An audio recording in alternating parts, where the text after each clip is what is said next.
صدر Donald Trump نے اعلان کیا ہے کہ وہ آئندہ 1.5 ماہ میں سعودی عرب کا دورہ کریں گے، جہاں $1 خرب ٹریلین کی سرمایہ کاری کے معاہدے پر بات چیت کی جائے گی۔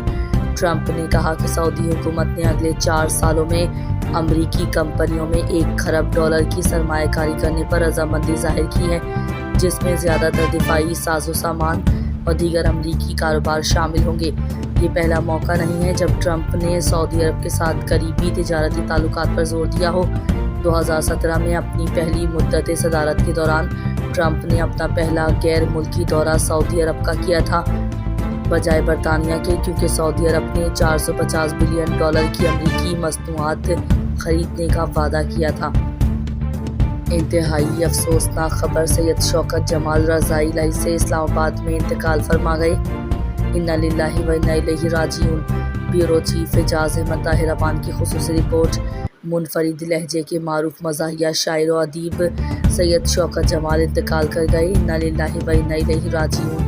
سید شوکت جمال ایک عرصہ تک سعودی دارالحکومت ریاض میں مقیم رہے اور سعودی عرب کے ادبی حلقوں میں اپنا منفرد مقام رکھتے تھے۔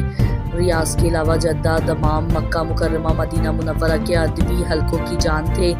کچھ عرصہ قبل شوکت جمال پاکستان منتقل ہو چکے تھے، جہاں آج ان کا انتقال ہو گیا ہے۔ اللہ تعالیٰ انہیں جنت الفردوس میں اعلیٰ مقام عطا فرمائے، آمین ثم آمین۔ سید شوکت جمال کے کئی مجموعے منظر عام پر آ چکے ہیں۔ وہ سہ-ماہی مزاح پلس کراچی کے ایڈیٹر بھی رہے۔ ریختہ کے مطابق ان کی کتابوں میں دیوانچہ، ایک لوہار کی شین، شوخ بیانی، اردو کی شگفتہ شاعری وغیرہ شامل ہیں۔ شعر و ادب کی ترویج و ترقی کے لیے ان کی گران قدر ادبی خدمات ہمیشہ یاد رکھی جائیں گی۔ اللہ تعالیٰ انہیں جنت الفردوس میں اعلیٰ مقام عطا فرمائے، آمین ثم آمین۔ ریاض میں بلند و بالا عمارتیں، شہر کی خوبصورتی میں اضافہ بڑھنے لگا۔ بیورو چیف اعجاز احمد طاہر اوان سے عرب میڈیا رپورٹس کے مطابق ریاض سعودی عرب کی بلند ترین عمارتوں میں سے ایک المملکتہ ٹاور کنگڈم ٹاور ہے۔ یہ عمارت 302 میٹر 991 فٹ بلند ہے اور ریاض کے معروف کاروباری مرکز میں واقع ہے۔